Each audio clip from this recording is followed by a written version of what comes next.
நீங்கள் பார்த்து கொண்டிருப்பது News21 செய்திகள். தமிழ்நாடு செய்திகளை உடனுக்குடன் தெரிந்து கொள்ள News21 செய்திகளை பாருங்கள்.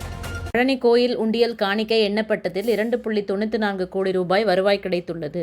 திண்டுக்கல் மாவட்டம் பழனி அருள்மிகு தண்டாயுதபாணி சுவாமி திருக்கோயில் உண்டியல்கள் 12 நாட்களாக பக்தர்கள் செலுத்திய காணிக்கையால் நிரம்பியது.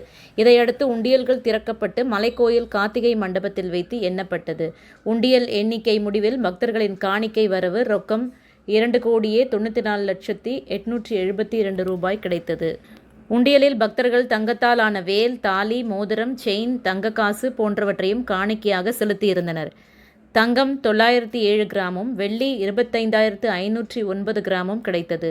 Malaysia, Singapore, America, Japan, Australia, Myanmar உள்ளிட்ட பல்வேறு நாட்டு கரன்சி நோட்டுகள் 645 கிடைத்தன. உண்டியல் எண்ணிக்கையில் கோயில் ஊழியர்கள், வங்கி ஊழியர்கள், கல்லூரி மாணவிகள் கலந்து கொண்டனர். ராணிப்பேட்டை மாவட்டம் ஆற்காடு பேருந்து நிலையத்தில் மாதந்தோறும் பௌர்ணமி அன்று அன்னதானம் வழங்கி வரும் Sri Jothilingeswarar சிவனடியா Seva public charitable trust பல்வேறு ஆன்மீக பணிகள், பள்ளி மாணவ மாணவிகளுக்கு உதவி செய்தல், மரம் நடுதல், இரத்த தான முகாம் நடத்துதல், மருத்துவ முகாம் நடத்துதல், துப்புரவு பணியாளர்களுக்கு நலத்திட்ட உதவிகள் வழங்குதல் போன்ற எண்ணற்ற பொது சேவை பணிகளை செய்து வருகின்றனர். இதில் உதவி செய்ய விருப்பமுள்ளவர்கள் தொடர்பு கொள்ளவும். நிறுவன தலைவர் ஜெய் மாருதி சரவணன், எண் 3, ராஜ முதலியார் தெரு, ஆற்காடு, ராணிப்பேட்டை மாவட்டம்.